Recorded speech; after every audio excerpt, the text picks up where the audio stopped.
मुंबईमधील सावली बार आपलाच असल्याचं शिवसेनेचे नेते रामदास कदमांनी म्हटलेलं आहे।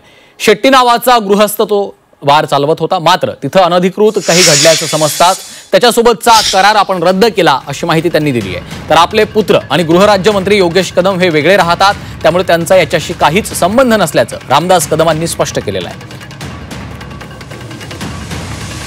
रामदास कदम यांच्यासोबत बातचीत केलेली आहे आमचे प्रतिनिधी कृष्णात पाटील यांनी। शिवसेना नेते रामदास कदम आपल्यासोबत आहेत। भाई, काल सभागृहामध्ये अनिल परब यांनी आपल्या विधिमंडळामध्ये विधान परिषदेमध्ये अनिल परब कायदे पंडित स्वतःला समजणारे यांनी सभागृहामध्ये चुकीचे नियम दाखवून अर्धवट माहिती देऊन सभागृहाची दिशाभूल करून माझ्या पत्नीची आणि माझ्या मुलाची बदनामी करण्याचं काम केलेलं आहे।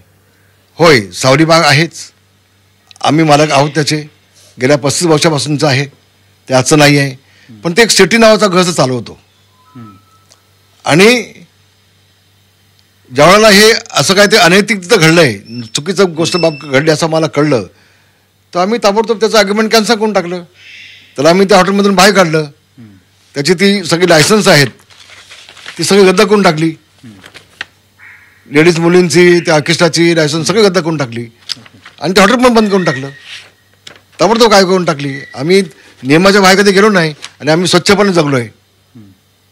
पण अनिल परब यांनी सभागृहामध्ये हे मानताना बॉम्बे पॉयझन ॲक्ट त्यांनी सांगितली, मालकावर कारवाई केली जाते म्हणून, तसं नाही आहे, चुकीचं आहे ते।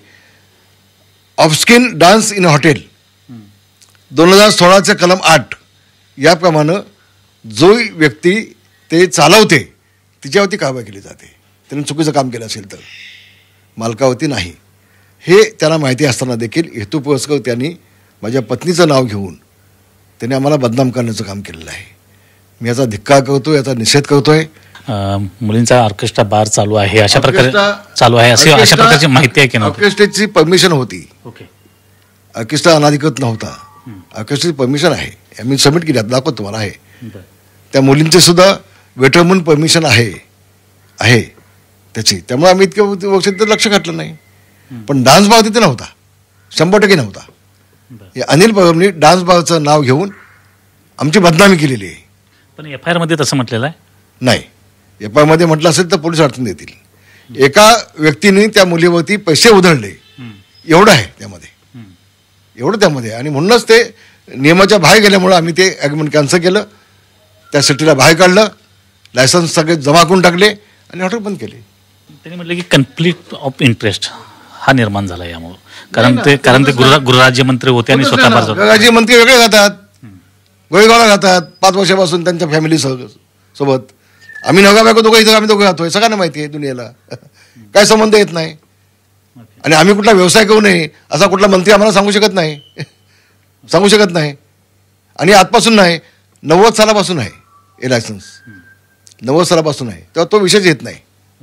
मग या संदर्भात जर खोटी माहिती सभागृहाला दिली असेल तर तुम्ही पुढची काही त्या संदर्भात माननीय सल्ला घेतोय, आम्ही विधिमंडळाच्या सचिवांचा सल्ला घेतोय आणि आम्ही सभापतींच्या लक्षात देतोय। व्हिडिओ सासिबसह कृष्णात पाटील, झी मीडिया, मुंबई।